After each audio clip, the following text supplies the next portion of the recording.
चमकौली नाम के एक छोटे से गांव में एक बहुत ही सुंदर बाग था, लेकिन कोई भी गांव वाला उस सुंदर बाग में जाने से डरा करता था। उनका मानना था कि अक्सर बाग के उस पार वाली गुफा के अंदर से किसी जिन्न की आवाजें आती हैं, जो आते जाते लोगों को आवाजें देता है, जिससे गांव वाले बहुत डरा करते थे। एक दिन गांव के दो युवक खेत पर आपस में बात करते हुए, अरे भाई, कल मैं उस बाग की तरफ गया था, वहाँ फिर से उस जिन की वही डरावनी आवाजें आ रही थी। अरे क्यों भाई, क्या करने गए थे तुम वहाँ? क्या तुम्हें पता नहीं बाग के पास वाली गुफा में जिन रहता है? अगर वो तुम्हें कहीं कुछ कर देता तो आइंदा फिर उस बाग की तरफ मत जाना। तभी वो वहाँ से बात करते हुए खेत से चले जाते हैं। अगले दिन गांव का एक लड़का रांझा, यार, इस गुफा में से आवाजें कौन देता होगा? मुझे इसके पीछे जरूर कोई राज नजर आता है। रांझा भैया, जो भी हो, लेकिन गलती से भी उस गुफा के अंदर मत जाना। लेकिन इस गुफा का रहस्य तो मैं जान कर रहूंगा। सब गांव वाले डर के साए में आखिर कब तक रहेंगे? उसके बाद शाम हो गई और रांझा और उसका दोस्त अपने अपने घर चले गए। अगले दिन सुबह सारे गांव में सन्नाटा था और रांझा के घर के बाहर उसकी लाश रखी हुई थी। सब रो रहे थे। शाम को बस ये बोल के घर से निकला था कि आज एक रहस्य से पर्दा उठाने जा रहा हूँ। मेरे रांझा की बहादुरी उसे ले डूबी। हाय मेरा बच्चा। हो ना हो, ये उस गुफा वाले जिन ने ही किया है। हाँ। उसी गांव में धन्नू नाम का व्यक्ति रहता था, जो एक व्यापारी था। उसकी दो बेटियां थीं, रीमा और सीमा। उन दोनों को रंग बिरंगे फूलों का बहुत शौक था।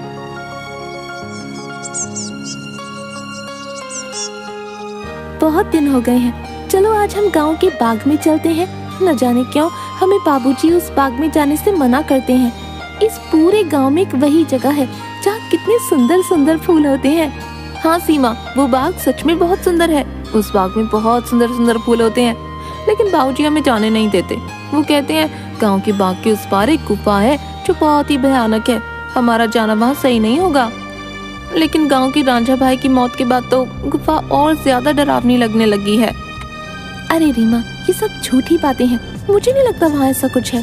और वैसे भी गांव वालों ने उस जिन्न को देखा नहीं, बस उसकी आवाज ही सुनी है। अगर सच में वहाँ कोई जिन्न होता तो क्या गांव वालों के सामने नहीं आता? हाँ, बोल तो सही रही हो सीमा, मुझे भी लगता है कि वहाँ कुछ नहीं है। चलो ठीक है, हम दोनों कल ही बाग में जाएंगे और हो सके तो क्या पता रांझा भाई की मौत का राज भी पता चल जाए।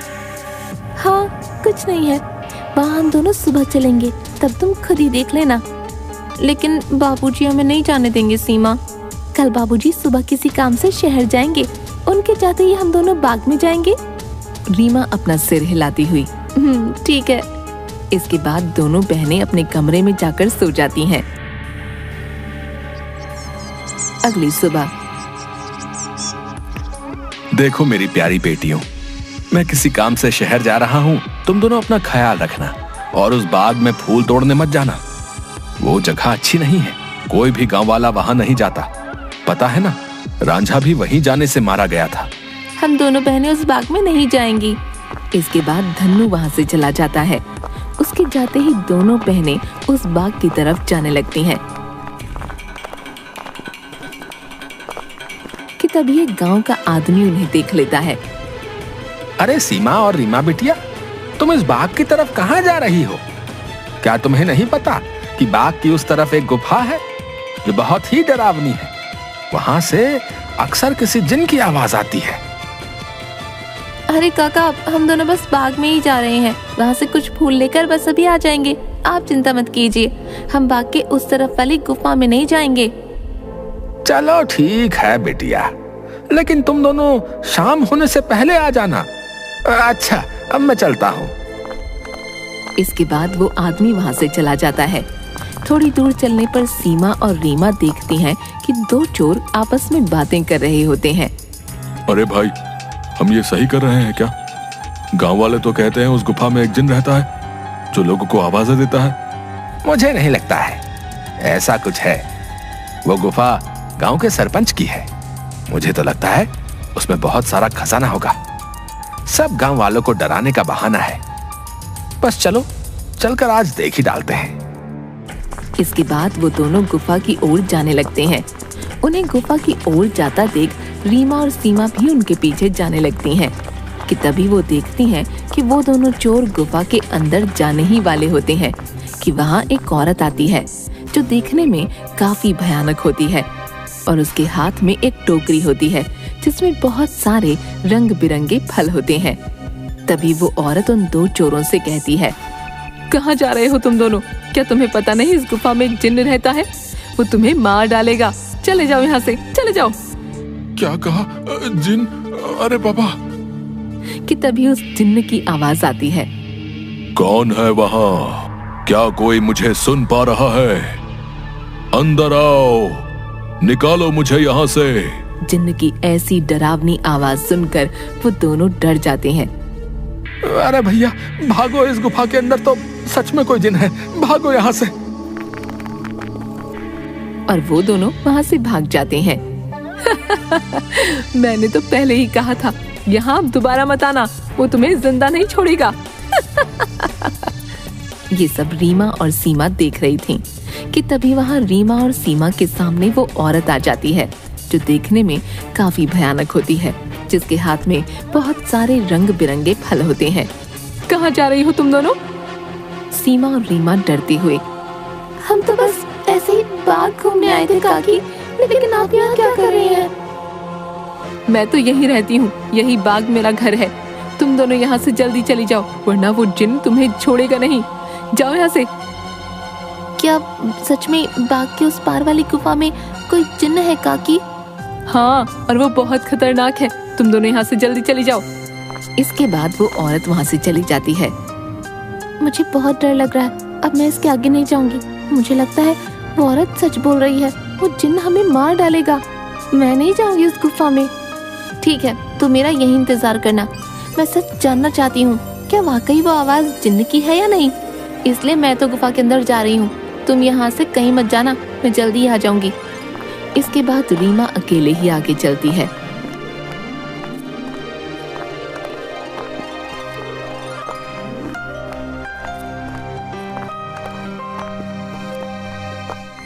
रीमा चलते चलते उस गुफा के पास पहुंच जाती है। तभी एक आवाज उसे सुनाई देती है जो काफी भारी होती है। ऐसा लगता है जैसे किसी रोते हुए इंसान की आवाज हो वो। कोई है यहाँ? मुझे यहाँ से बाहर निकालो। मैं इस गुफा में बरसों से कैद हूँ, निकालो मुझे यहाँ से। रीमा बड़ी हैरानी से वहीं खड़ी हो जाती है। कौन हो तुम और क्यों मुझे आवाज लगा रहे हो? क्या तुम वही जिन्न हो जिसके बारे में गांव वाले बात करते हैं? क्या सच में तुम यहाँ इस गुफा में हो? हाँ, मैं जिन हूँ। मैं कई सालों से इसी गुफा में कैद हूँ। मेरी सहायता करो लड़की, मेरी बात मानो। मैं तुम्हें कोई नुकसान नहीं पहुंचाऊंगा। तुम मुझे इस गुफा से आजाद कर सकती हो। इसके बाद मैं यहाँ से हमेशा के लिए चला जाऊंगा। मेरी सहायता करो। क्या सच में हमेशा के लिए तुम यहाँ से चले जाओगे? मैं तुम्हारी सहायता जरूर करूंगी। मुझे क्या करना होगा जिन? बताओ मुझे, मैं अवश्य ही करूंगी। तभी गुफा के दरवाजे खुलते हैं और रीमा उस गुफा के अंदर चली जाती है।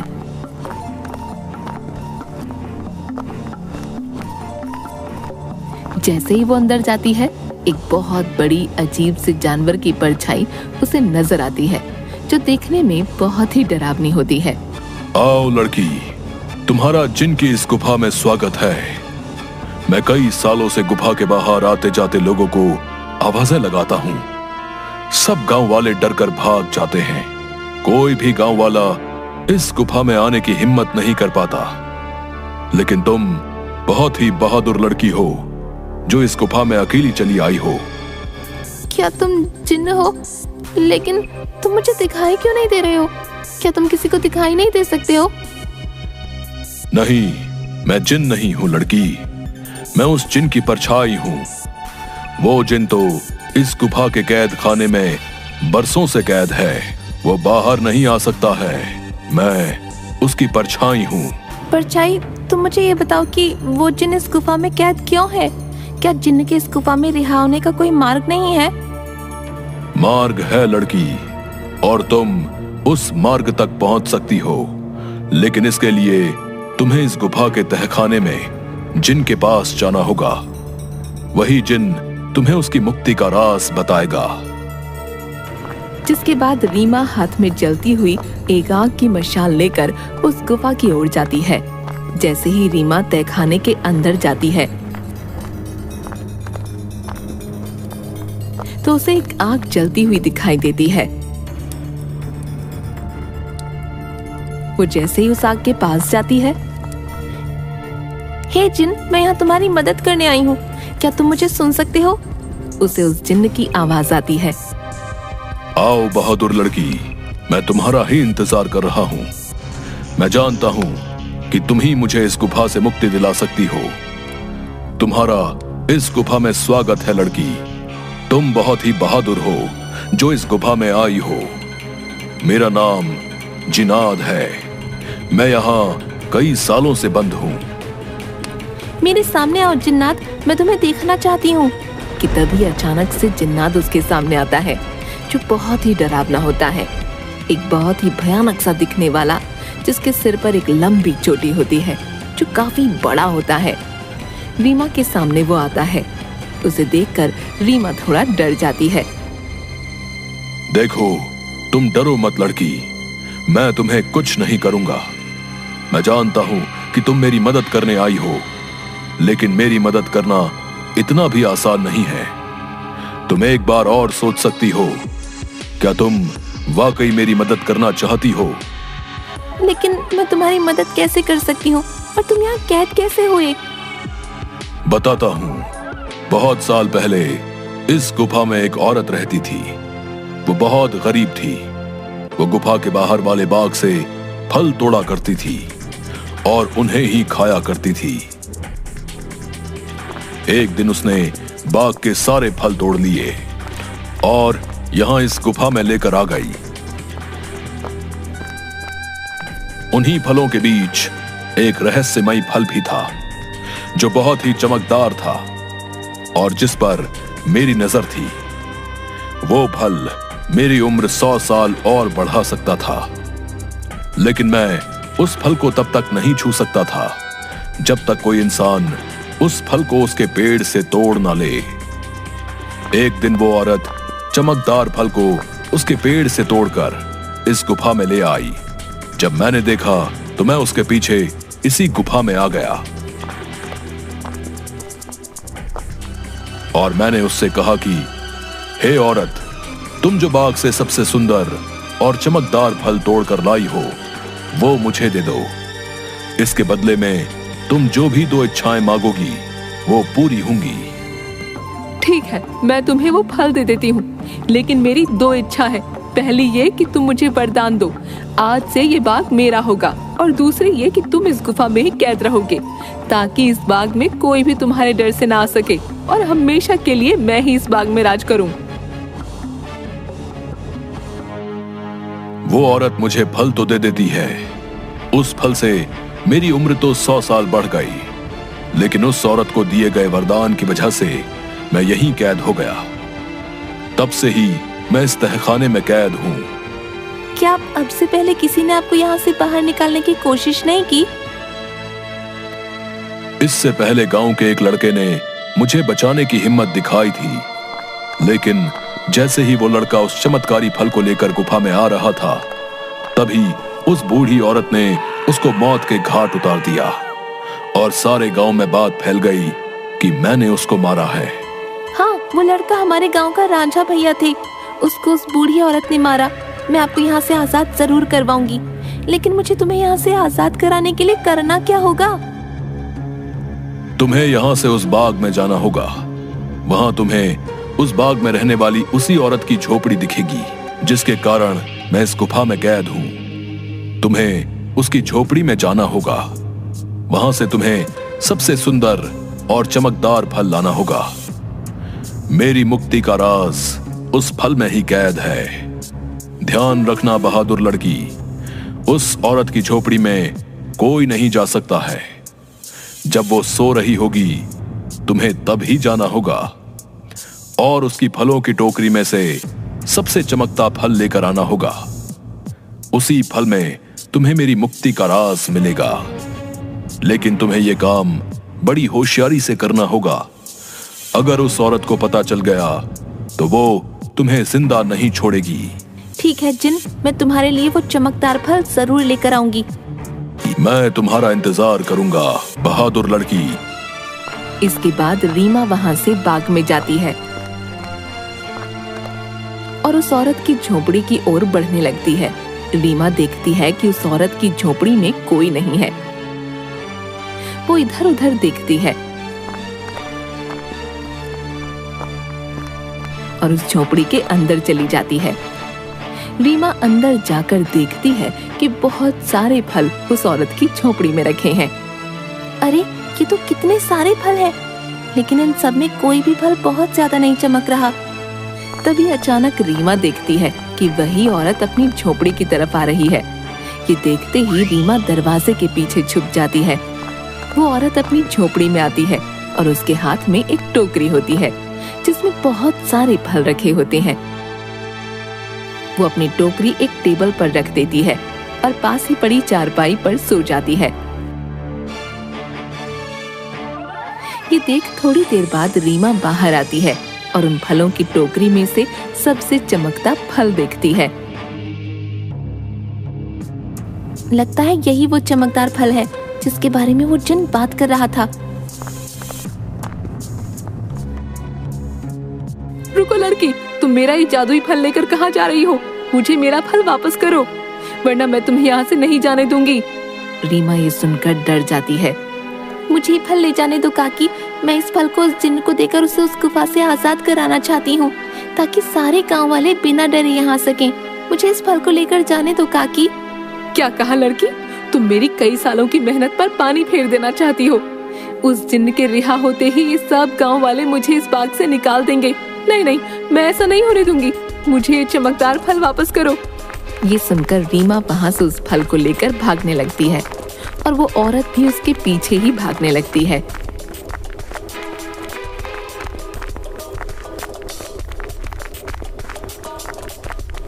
रीमा भागते भागते उस गुफा में पहुंच जाती है। जैसे ही वो गुफा में पहुंचती है, वो जादुई फल उसके हाथ से नीचे गिर जाता है, जिसके गिरते ही तोते में बदल जाता है। रीमा ये देखकर हैरान हो जाती है। तभी वो औरत वहाँ आ जाती है। ये तुमने क्या किया लड़की? इस जादुई फल को नीचे गिरा दिया और अब ये तोता तुम्हें उस जिन्न की आजादी का सबसे आखिरी रास्ता बताएगा। नहीं, मैं ऐसा नहीं होने दूंगी, मैं तुम्हें मार डालूंगी। वो औरत रीमा को जैसे ही अपने हाथों से मारने आगे बढ़ती है, वो औरत अचानक से आग में जलने लगती है, जिसे देख रीमा हैरान हो जाती है। तभी एक आवाज सुनाई देती है जो उस जिन्न की परछाई की होती है। डरो मत बहादुर लड़की, इस लालची औरत को इसके किए की सजा मिल चुकी है। अब तुम्हें अपनी मंजिल का आखिरी पड़ाव पार करना है, जिसमें ये तोता तुम्हारी मदद करेगा। तभी अचानक से वो तोता उड़ने लगता है और गुफा में उसी तरफ भागने लगता है जहाँ वो जिन्न कैद था। रीमा भी उसके पीछे पीछे चलने लगती है।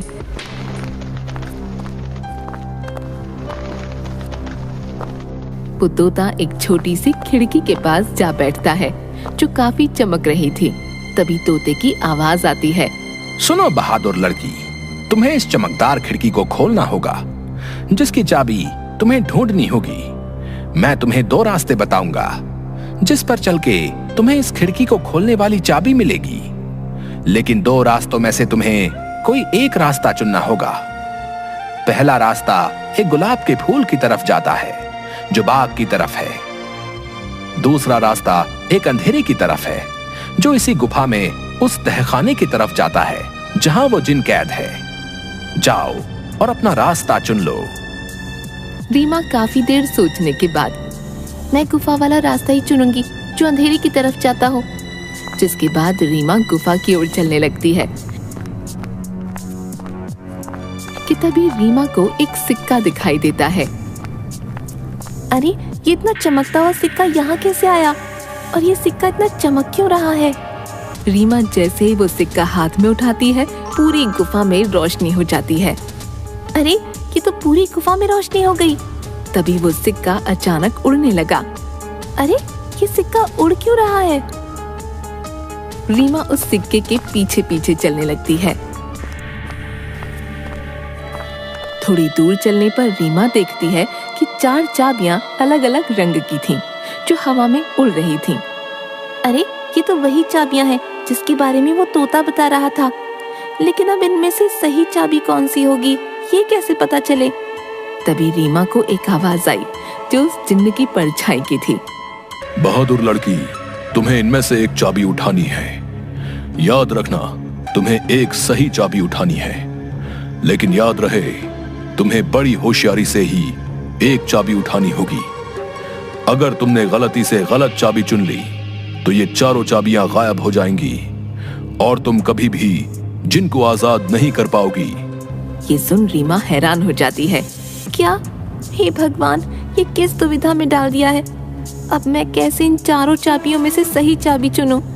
काफी देर सोचने के बाद रीमा देखती है कि चारों चाबियों में से एक चाबी बहुत बड़ी थी, जो लाल रंग की थी, और जिस चमकदार फल के गिरने से वो तोता बना था वो भी लाल ही रंग का था। रीमा समझ गई कि लाल वाली चाबी चुननी है। उसके लाल चाबी चुनते ही बाकी सारी चाबियां गायब हो गईं। और तभी फिर से जिन्न की परछाई की आवाज आई। शाबाश बहादुर लड़की, तुम्हारी सूझबूझ की वजह से आखिरकार तुमने बिल्कुल सही चाबी चुन ली। अब जाओ उस खिड़की के पास और खोल दो उसे। रीमा उसी खिड़की के पास जाती है।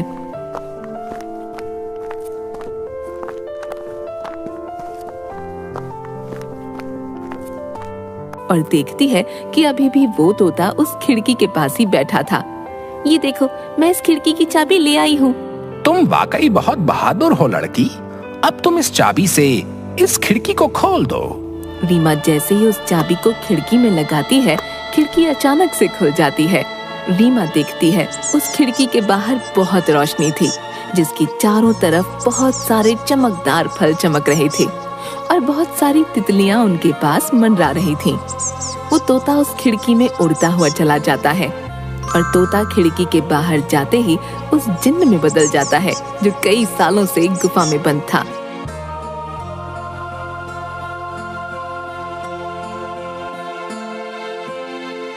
तुम्हारा बहुत बहुत धन्यवाद लड़की, तुमने मुझे इस गुफा से आजाद कर दिया। तुम एक निडर और साहसी लड़की हो। तुम जो भी मांगोगी मैं वो तुम्हें दूंगा। बोलो, क्या इच्छा है तुम्हारी? क्या सच में अब तुम आजाद हो गए हो? अब तुम इस गुफा में नहीं हो। अब सब गांव वाले यहाँ आ सकेंगे। मैं और मेरी बहन भी अब बाग में आ सकेंगे कभी भी। हाँ बहादुर लड़की, अब किसी को भी डरने की कोई जरूरत नहीं है। अब मैं इस गुफा से बाहर आ गया हूँ अपनी दुनिया में। अब मैं किसी को आवाजें नहीं दूंगा। तुम जब चाहो यहाँ आ सकती हो। तुम्हारी ही वजह से मैं आजाद हो पाया हूँ। तुम मुझसे जो भी मांगोगी मैं तुम्हें वही दूंगा। बोलो, क्या इच्छा है तुम्हारी? जिन, मैं कुछ नहीं मांगना चाहती हूँ, लेकिन अगर तुम सच में मेरी इच्छा पूरी करना चाहते हो तो गुफा के सामने वाले बाग से मुझे बहुत प्यार है। इसमें रंग बिरंगे फूल मुझे बहुत पसंद है। मैं चाहती हूँ कि ये बाग हमेशा ऐसे ही खिलखिलाता रहे, इसके फूल कभी न मुरझाएं। ठीक है बहादुर लड़की, तुम्हारी ये इच्छा जरूर पूरी करूंगा। अब ये बाग हमेशा यूं ही रहेगा, कभी भी मुरझाएगा नहीं। तुम अब जब भी इस बाग के फूलों को देखोगी तो ये हमेशा खिले रहेंगे। अच्छा, अब मैं हमेशा के लिए यहाँ से जा रहा हूँ। इसके बाद वो जिन्न गायब हो जाता है और खिड़की बंद हो जाती है। रीमा जब गुफा से बाहर निकलती है तो सब गांव वाले धन्नू और सीमा बाहर खड़े होते हैं। अरे मेरी बिटिया, आ गई तू वापस। उस जिन ने तुझे कुछ किया तो नहीं? आखिर क्यों गई थी तू उस गुफा के अंदर? अगर वो जिन तुझे मार डालता तो क्या करता मैं? दीदी, तुम ठीक तो हो ना? क्या सच में तुम्हें उस जिन्न ने कुछ नहीं किया? बाबूजी, मैं बिल्कुल ठीक हूँ। अब अंदर कोई जिन्न नहीं है। इस गुफा के अंदर जो जिन्न था अब वो हमेशा के लिए इस गुफा से चला गया है। अब आप सभी को डरने की कोई जरूरत नहीं है, अब कोई भी यहाँ आ सकता है। अरे क्या बोल रही हो रीमा बिटिया? आखिर कहाँ गया वो जिन जो आते जाते लोगों को आवाजें दिया करता था? रीमा गांव वालों को सारी बात बताती है।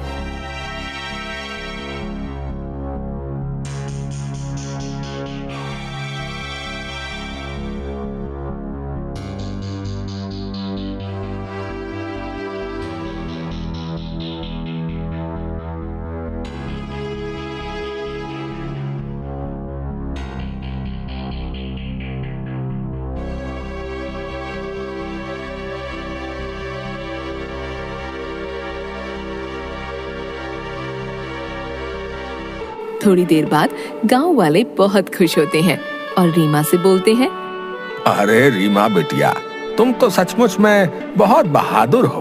तुम्हारी वजह से ही अब वो जिन इस गुफा से आजाद हो गया है।